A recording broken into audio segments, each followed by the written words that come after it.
Ya, haleluya, haleluya. Ya, puji Tuhan. Selamat malam, selamat kita jumpa lagi ya. Baik, puji Tuhan. Malam hari ini kita ada di acara Yudo. Bukan judo, tapi Yudo. Judo atau judo? Judo. Jumat doa. Namanya saja Jumat berdoa. Tapi saya pikir dan saya yakin kita berdoa bukan cuma hari Jumat ya. Ya.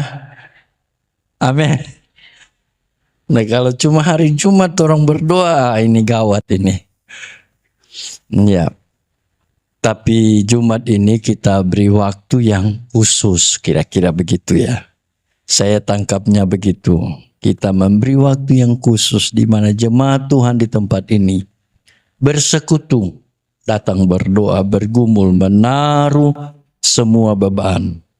Kalau di tempat kami, saudaraku, itu Rabu. Jadi di tempat kami itu, saudaraku, ada setiap 2 minggu. Jadi karena jemaat di tempat kami itu jauh-jauh. Ada yang di Pamulang, ada yang di Bekasi. Jadi saya mengerti dengan jarak, lalu kami sepakat setiap 2 minggu sekali. Jadi kalau minggu kemarin itu di hari Rabu kami present worship di hari Rabu. Jadi minggu nanti ini ganti jadi komsel hari Kamis. Minggu berikut lagi, minggu ketiga kembali lagi ke present worship hari Rabu. Begitu seterusnya. Karena memang jarak yang jauh. Sebenarnya kapan saja kita berdoa bisa. Kalau kita lihat dalam kisah para rasul, saudaraku, setiap ada kesempatan mereka bersekutu. Dan memang itu yang dibutuhkan gereja Tuhan hari-hari ini. Saya dan saudara membutuhkan doa, waktu doa. Bahkan saudaraku, kalau kita melihat dalam firman Tuhan, saudara, ketika menghadapi persoalan, pergumulan, nah memang saudaraku mau ada persoalan, tidak ada persoalan, berdoa harus tetap jalan terus ya. Tapi waktu kita hadapi persoalan, tekanan hidup saudaraku, kadangkala jam doa ini kita terganggu. Padahal di situ kuncinya. Berdoa. Jadi waktu saya dan saudara menghadapi tekanan, masalah hidup saudaraku, doa saudara, doa. Tidak ada jalan lain. Saya mau berkata tidak ada jalan lain waktu kita hadapi tekanan hidup, hadapi rumah tangga, hadapi anak-anak, hadapi suami, istri, bahkan menghadapi orang tua, saudara, cuma doa. Cuma doa. Sampai hal yang menyangkut nyawa saja, doa. Hanya doa yang mampu merubah keputusan Tuhan. Tidak ada yang lain. Saudara ingat Hizkia? Berapa tahun ditambah? Itu cuma balik badan ke dinding, saudara. Dia dapat bonus 15 tahun. Apalagi kita bukan cuma balik dinding, saudaraku. Kita meninggalkan rumah, kita meninggalkan semuanya di rumah. Kita datang berdoa. Saya terlalu yakin Tuhan perhitungkan. Amin. Ya, saudaraku yang kekasih. Baik, puji Tuhan. Saya kira saya tidak perlu memperkenalkan diri karena saudara sudah kenal. Kalau tidak kenal, sota lalu lagi itu dia. Oh puji Tuhan. Mari lihat Yohanes pasal 6. Saya mulai dari ayat ini saudara. Yohanes pasal 6. Dalam ibadah judo pada malam hari ini tanggal 19 toh? 20.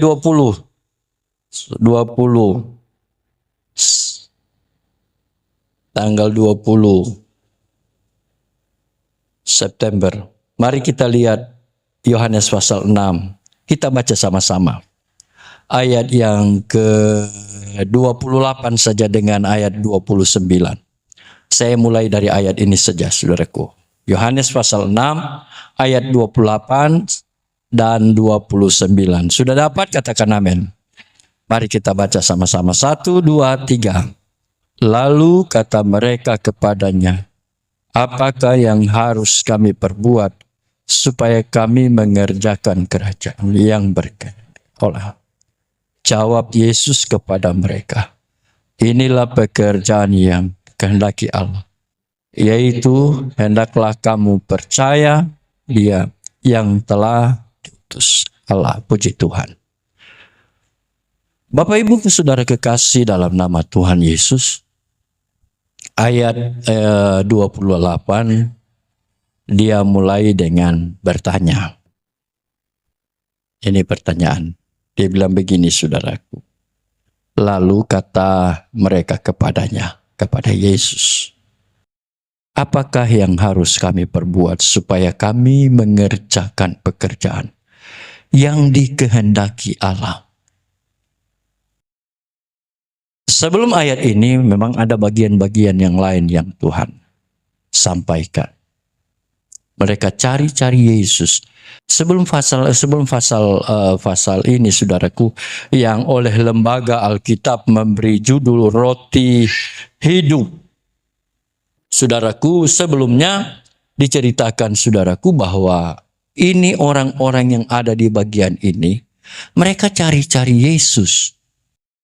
Mereka cari berita Yesus, di mana ada Yesus mereka selalu datang.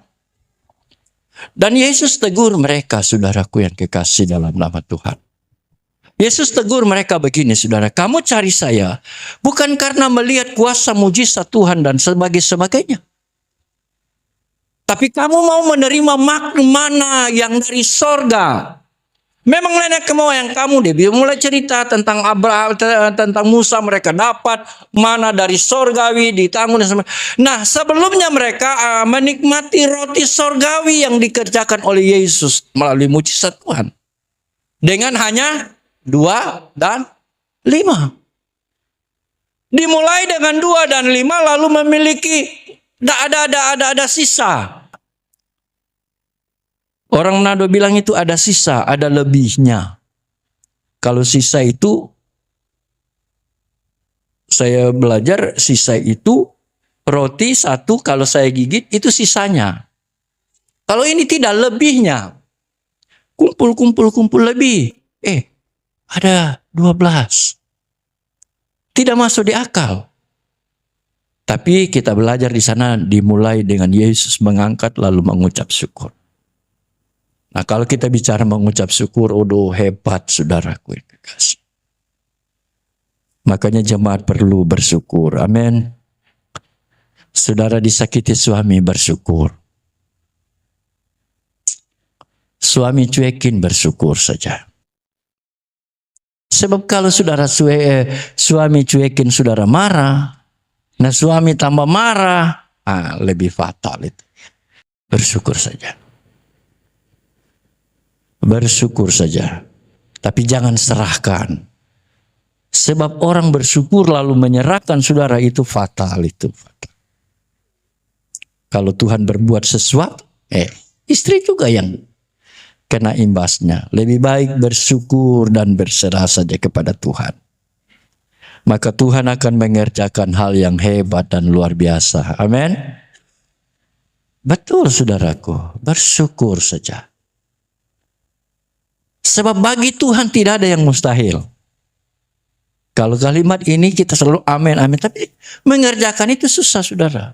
Saya kasih contoh. Ini ada dia punya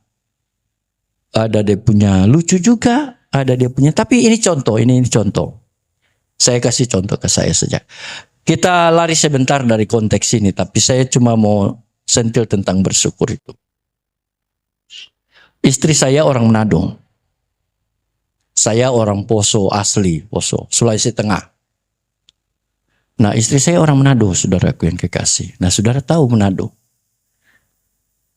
Manado itu sudah banyak, itu tidak ada lagi rahasia umum. Apa itu Manado? Menang tampang doang.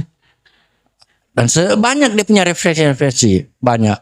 Tapi saudaraku yang kekasih dalam nama Tuhan Yesus, dalam kini orang Manado, saudaraku, saya punya istri, khususnya istri saya, saudaraku yang kekasih. Saya dari awal saya acung jempol. Nah, istri saya itu pintar nabung. Aduh, itu orang Manado itu pintar nabung. Iya, nabung itu. Dia nabung bukan di bank. Di matahari dia nabung. Itu lewat begini lihat model tas, saudara. Aduh. Tapi kalau mau dikasih tahu, jangan kok terlalu boros, jangan kok terlalu itu DP Manado itu tinggi, saudara. Bisa pulang rumah sampai iyo ngana aja yang bapak beli, kok kita nyanda kok sudah mau panjang nanti. Yang begini, saudaraku yang kekasih, tidak usah dilawan, bersyukur saja dan berdoa. Bersyukur dan berdoa. Sebab kalau mau pasti saya cuma berdoa, Tuhan, semua Tuhan tahu. Lama-lama berubah, saudaraku yang kekasih. Akhirnya tak balik sekarang. Suaminya yang dia nggak bisa lihat yang lain. Maksudnya apa yang menjadi hobi saya. Saudara yang kekasih dalam nama Tuhan Yesus, itu contoh saja. Bersyukur saja. Dan menyerahkan dalam doa, berdoa. Sebab saya terlalu yakin Roh Kudus itu, saudara yang kekasih dalam nama Tuhan. Kan selalu saya bilang kalau saya melayani, beri ruang yang lebih banyak bagi Roh Kudus bekerja. Dia yang mampu mengubah hati saya dan saudara.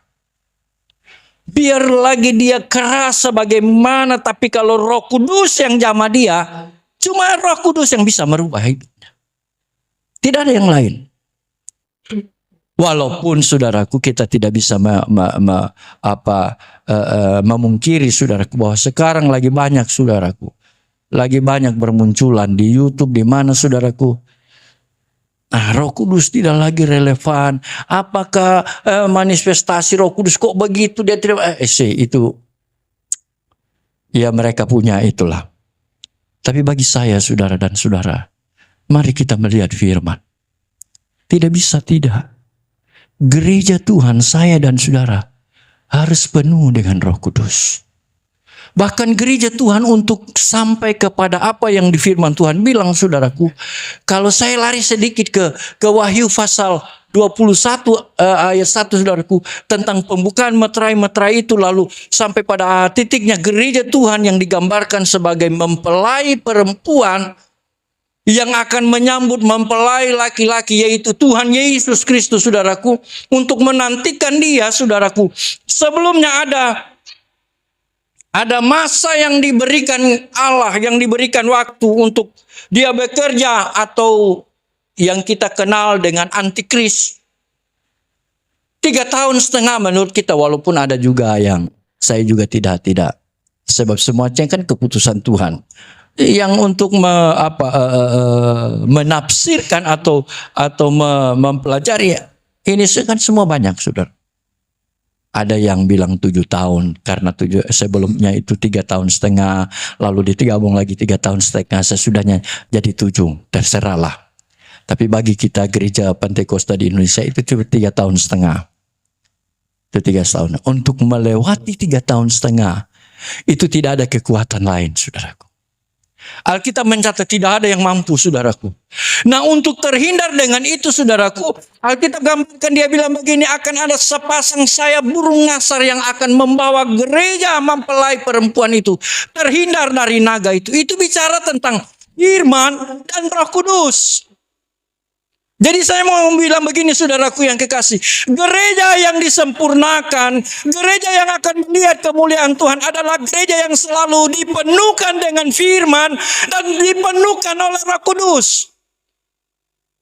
Gereja yang tidak dipenuhkan Roh Kudus, gereja yang tidak penuh dengan firman, dia seperti, digambarkan dia seperti burung yang terbang dengan satu sayap. Mana ada burung yang terbang satu sayap? Tidak ada. Tapi firman dan Roh Kudus dia akan sama-sama. Dia akan membawa saya dan saudara terhindar. Makanya saya selalu bilang, firman Tuhan kita harus belajar tentang firman. Kita juga harus belajar tentang Roh Kudus. Roh Kudus itu harus dipelajari. Tapi jangan kebablasan, sebab sekarang juga ada. Bukan lagi belajar Roh Kudus. Dia sudah belajar tentang bahasa roh. Tidak ada di Alkitab belajar bahasa roh. Tidak ada. Roh Kudus yang dipelajari, saudaraku. Sebab kita harus dipenuhkan dengan Roh Kudus. Kita dimulai dengan dimeteraikan dengan Roh Kudus, lalu dipenuhkan dengan Roh Kudus. Apa tanda-tanda dipenuhkan Roh Kudus? Tanda-tanda dipenuhkan Roh Kudus adalah mengeluarkan bahasa-bahasa lain yang disebut dengan glosolali. Itu bukan bahasa sorga, tapi bahasa yang tidak kita kenal. Kalau kita baca dalam Kisah Rasul pasal 2, murid-murid dipenuhkan, ada mereka memakai bahasa Persia, itu bahasa lain. Tapi yang tidak dimengerti. Tapi orang-orang lain akan mengerti. Itu harus dipelajari, kita harus dipenuhkan dengan Roh Kudus. Dimulai dengan tanda-tanda bahasa lain, bahasa baru, bahasa.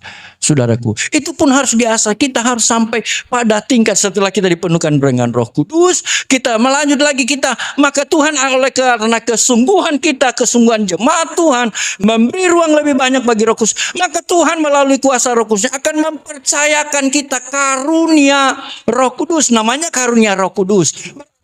Karya dulu dengan Roh Kudus. Bagaimana Tuhan mempercayakan karya Roh Kudus? Kita sendiri belum. Kan begitu konsep berpikirnya. Kita mau dikasih lebih, bos mau kasih lebih kita misalnya. Bos mau kasih lebih dalam perusahaan.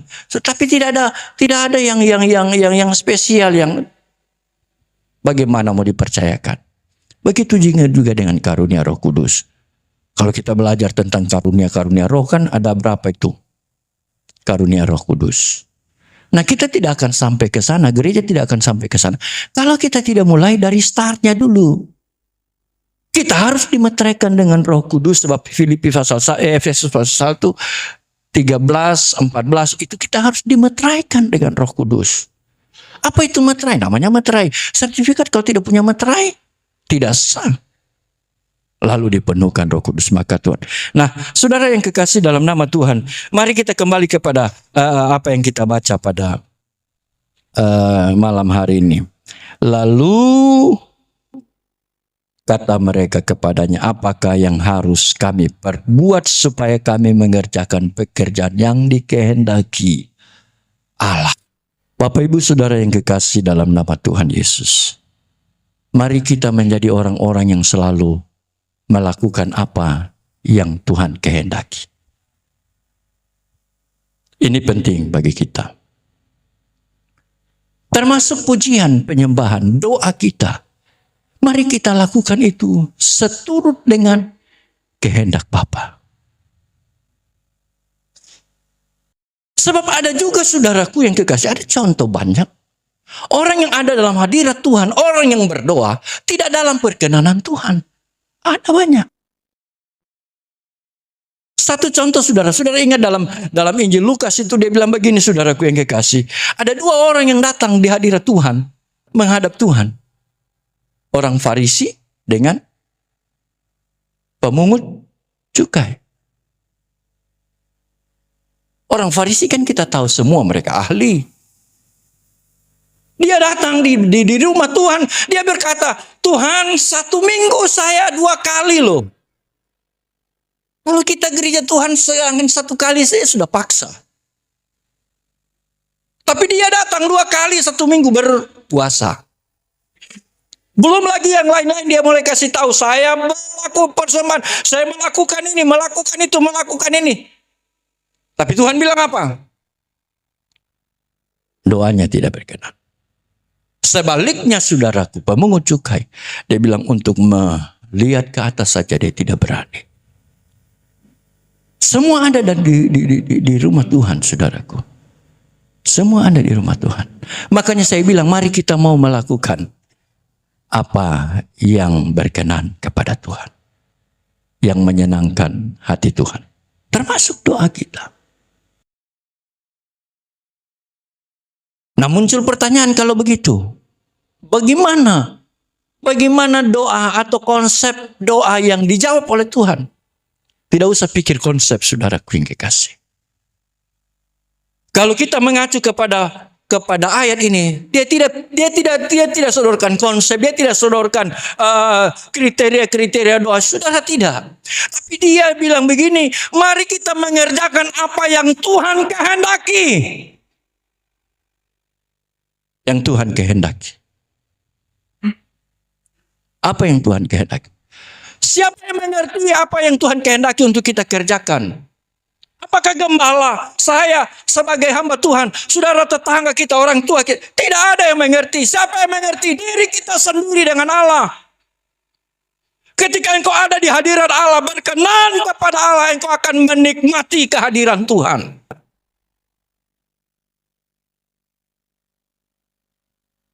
Makanya saya selalu rindu kepada jemaat yang saya pimpin di tempat kami beribadah.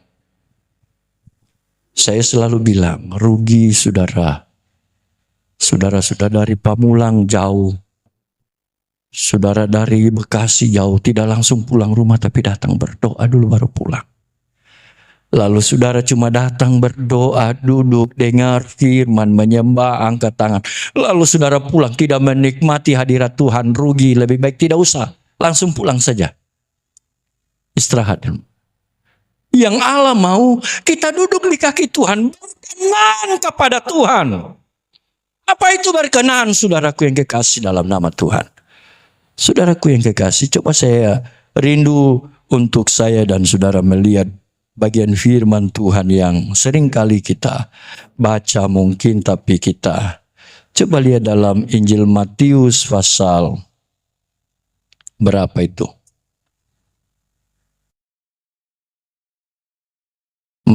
Saya mulai dari Injil Matius pasal 7. Perhatikan ayat yang ke-21. Dia bilang begini. Bukan setiap orang yang berseru kepadaku, Tuhan, Tuhan. Dia pakai tanda seru. Dia berseru, Tuhan, Tuhan. Keras ini saudara. Akan masuk ke dalam kerajaan sorga. Kan semua kita orientasinya sorga. Sorga. Lalu dia kasih tanda baca koma. Lalu dia sambung begini. Melainkan dia, saya dan saudara yang melakukan kehendak Bapa-Ku yang di sorga. Melainkan saya dan saudara yang mau melakukan kehendak, kemauan, keinginan Bapa di sorga. Ingat, baca baik-baik. Melainkan saya dan saudara yang mau melakukan keinginan Bapa di sorga. Bukan keinginan gereja. Bukan keinginan organisasi. Bukan keinginan siapa-siapa. Tapi mau melakukan keinginan Bapa di sorga. Saya sempat, satu waktu saya diundang di Bandung. Dan saya sempat bicara keras. Karena saya melihat situasi kondisi. Lalu saya bilang begini, sebelum saya khotbah. Awal saya khotbah, mungkin 5 menit saya khotbah. Karena saya lihat, saya tidak menyalahkan. Itu perkembangan gereja memang mesti begitu. Tapi kadang-kala kita mulai geser itu untuk kita jadikan patron kita untuk ini yang salah. Padahal dalam ibadah itu Tuhan yang berkenan. Ini yang lain-lain ini pelengkap. Sebab waktu mulai ibadah gelap. Sudah mulai musik cuma ada satu lampu menyorot ke depan. Lalu saya bilang saya tidak dalam rangka menjas atau tidak. Tapi saya cuma mau kasih tahu. Hadirat Tuhan, kehendak Bapa di sorga, keinginan Tuhan tidak diukur dengan lighting yang menyala. Puji Tuhan kalau ada, itu menopang dalam pelayanan. Saya mau bilang hadirat Tuhan bukan diukur dengan mahalnya alat musik atau pakai mimbar emas atau semua sesuatu ini. Tapi puji Tuhan kalau gereja itu bisa punya itu, puji Tuhan. Tapi saya mau mengarahkan jemaat untuk tidak oleh karena ini lalu hadirat Tuhan turun. Tidak, saudaraku. Kelipnya lighting lalu hadirat Tuhan. Tidak, saudaraku. Tapi jelas firman Tuhan tuh bilang, saudaraku, hadirat Tuhan turun ketika gereja Tuhan, saya dan saudara memposisikan diri berkenan kepada Tuhan. Termasuk doa kita. Berkenan. Jemaat Tuhan harus, mari kita sama-sama kita melakukan apa yang Tuhan kehendaki. Sebab saya rindu jemaat Tuhan, sedikit demi sedikit kita naikkan level kita. Saya begitu dengan jemaat. Jemaat yang saya pimpin, saya mulai sedikit demi sedikit saya kasih makanan mereka. Bukan karena saya, tapi saya bilang begini sama jemaat, saya mau melakukan apa yang Tuhan mau, supaya waktu saya menghadap kepada Bapa di sorga, Tuhan tanya, Bambang Baduge, benar enggak pelayan? Saya mau bilang, Tuhan, apa yang ada di firman, saya sudah kasih tahu. Saya sudah sampaikan apa yang Tuhan mau. Sebab kita bilang apa yang kita akan pertanggungjawabkan, apalagi gembala. Jemaat itu jadi beban gembala. Saya bilang, saya sampaikan, yang penting saya sampaikan. Sebab saudaraku yang kekasih, minggu kemarin saya khotbah di jemaat memang sedikit keras. Tapi saya bersyukur. Saya lihat jemaat bertumbuh. Sebab kalau kita melihat firman saudaraku, melakukan kehendak Bapa, jemaat harus melakukan. Coba lihat dalam Efesus. Idealnya jemaat begitu, kira-kira kalau saya pakai bahasa kerennya sekarang saudaraku yang kekasih, saya ikut-ikutan pakai bahasa keren juga supaya bisa. Idealnya saudaraku, jemaat Tuhan, coba lihat Efesus pasal 5. Gaya atau pola atau standarnya gereja Tuhan itu saudara lihat. Efesus pasal 5. Dimulai dengan begini, hidup sebagai anak-anak terang. Kita kan semua anak terang, amin. Saudara, dia bilang begini, sebab itu jadilah penurut-penurut Allah seperti anak-anak yang kekasih, dan hiduplah di dalam kasih sebagaimana Kristus Yesus juga telah mengasihi kamu dan menyerahkan dirinya untuk kita sebagai persembahan dan korban yang harum bagi Allah. Ayat 3, tetapi percabulan dan rupa-rupa kecemaran atau keserakahan disebut saja pun jangan di antara kamu sebagaimana patutnya bagi orang-orang kudus. Demikianlah juga perkataan-perkataan kotor yang kosong atau sembrono, karena hal-hal ini tidak pantas, tetapi sebaliknya ucaplah. Amin. Jemaat, mari kita mulai bawa hidup kita melakukan apa yang Tuhan kehendaki. Amin. Perkataan kotor, kosong yang tidak, minimal tidak usah. Aduh, bagaimana Pak Gembala, saya kan lata. Kalau kan ada kan lagi tren itu. Saudara yang kekasih dalam nama Tuhan, itulah fungsinya Roh Kudus tadi yang saya bilang. Kalau Roh Kudus bekerja, dia akan mengendalikan semuanya. Memang itu tidak seperti membalik tangan, saudaraku, butuh proses. Tapi minimal kalau gereja Tuhan berusaha, kan kita ini seperti orang yang mau mendaki gunung, saudaraku yang kekasih. Mendaki gunung itu tidak hari ini saya mau mendaki gunung sampai juga nanti. Tidak, saudara. Coba lihat pendaki-pendaki gunung. Ketika ada hujan, licin, jatuh dia, terpeleset dia. Tapi yang Tuhan mau jangan waktu dia terpeleset, ya sudah begitu aja. Tidak. Yang Tuhan mau bangkit, lalu berusaha sampai di. Kadangkala kita begitu, saudaraku. Jangankan jemaat, gembala juga begitu, saudaraku. Gembala itu kan tetap manusia, bukan robot, bukan malaikat, saudaraku. Manusia juga yang punya emosi. Ketika di jalan disalib, emang cuma kamu bisa? Saya juga bisa. Tapi karena ada Roh Kudus, Tuhan tolong, dia akan stabil lagi. Stabil lagi. Jadi sebenarnya saudaraku, gereja itu kita akan dimampukan oleh Roh Kudus untuk memposisikan diri kita melakukan apa yang Tuhan kehendaki. Termasuk judul, termasuk doa kita malam hari ini. Ketika kita pulang di rumah, ketika kita ada di rumah, ada di jalan, ada di tempat kerja, ada di tempat usaha, ada di mana di waktu kita beraktivitas, persoalan, tantangan datang, itu kita akan dikendalikan oleh Roh Kudus. Maka kita akan berkata, oh Tuhan, ada Yesus bersama dengan saya. Ada Yesus. Saudaraku yang kekasih dalam nama Tuhan Yesus, beberapa waktu lalu saya hadapi persoalan dalam pelayanan.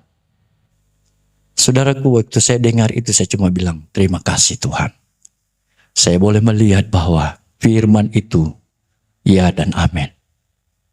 Kalau saya dan saudara terus melakukan apa yang berkenan kepada Tuhan, maka Tuhan yang akan membela saya dan saudara. Walaupun dunia ini coba-coba keputusan manusia mulai merancang-rancang yang begini-begini. Tidak, kalau Tuhan bilang tidak. Maka saya mengerti persis bagaimana waktu Musa menghadapi tekanan. Tidak ada jalan keluar. Tapi karena dia memposisikan hidupnya terus berkenan kepada Allah, melakukan apa yang Tuhan kehendaki. Ada jalan. Ada jalan. Saudaraku, akan ada jalan-jalan yang Tuhan buat bagi saya dan saudara. Yang penting satu itu, lakukan kehendak Tuhan. Amin. Lakukan kehendak Tuhan. Mari kita selesaikan ayat itu. Nanti malah lebih tambah lama nanti saudara. Saya selesaikan saja dulu ayat ini saudara. Apakah yang harus kami perbuat supaya mengerjakan pekerjaan Allah yang dikehendaki Allah? Ayat 29 bilang, jawab Yesus kepada mereka, inilah pekerjaan yang dikehendaki Allah, yaitu hendaklah kamu percaya kepada Dia yang telah mengutus aku. Hendaklah saya dan saudara gereja Tuhan menaruh percaya kepada Kristus yang telah mengutus. Apa itu percaya, saudaraku? Sebelum sampai kepada kalimat percaya, saya rindu bawa saudara untuk mari kita lihat Mazmur pasal 9. Haleluya. Saya ingat ayat itu, Mazmur pasal 9, saudara. Kata percaya itu, saudaraku, mari lihat Mazmur pasal 9 ayat 11. Mari baca sama-sama. Mazmur 9 ayat 11. 1, 2, 3. Orang yang mengenal namamu percaya kepadamu, sebab tidak kau tinggalkan orang yang mencari engkau, ya Tuhan. Sama kalimat percaya dalam ayat ini dengan apa yang Yesus sampaikan kepada murid-murid Yesus waktu itu yang mencarinya. Harus kamu percaya. Saudaraku yang kekasih dalam nama Tuhan. Kata percaya, memang kita bilang percaya, saudaraku. Padahal percaya di sini dia pakai pisteos. Apa itu, saudaraku? Pisteos itu dengar, setia, dengar, taat, setia. Itu pisteos. Kita dengar firman, perkataan Allah. Kita meyakini bahwa firman ini adalah perkataan Allah. Mari kita menaruh percaya. Kita menaruh, saudaraku, setia kita. Kita menaruh taat kita kepada Tuhan. Kita dengar firman. Kita dengar berita firman. Dan Allah mau, saudara, kita bukan cuma sampai dengar. Kata percaya itu, saudaraku, dengar, taat, setia. Dengar firman. Dia mau saya dan saudara taat. Taat itu saudaraku yang kekasih tidak peduli. Saudara lihat kalimat kata taat. Saudara, kalau saya tulis kata taat di depan, maka saudara dari sebelah kiri di sini dia akan baca tetap taat. Dari sebelah kanan sini saudara, dia akan tetap baca taat. Apa artinya saudaraku yang kekasih? Taat itu tidak peduli gembala ada atau tidak ada. Lakukan apa yang kita dengar. Kemudian yang ketiga, pisteos itu setia. Dengar, taat, setia. Itu percaya. Jadi waktu kita berkata, waktu Tuhan bilang percaya saja. Tuhan mau itu ketiga-tiganya itu kita kerjakan saudaraku. Maka kalau kita buat ini saudaraku yang kekasih dalam nama, saya terlalu yakin gereja Tuhan. Oleh kemampuan kuasa Roh Kudus, kita akan mampu memposisikan diri terus melakukan apa yang Tuhan kehendaki. Amin. Tuhan Yesus memberkati kita semua. Mari kita siapkan hati kita beberapa menit ke depan. Kita mengangkat hati kita. Kita menyenangkan Tuhan.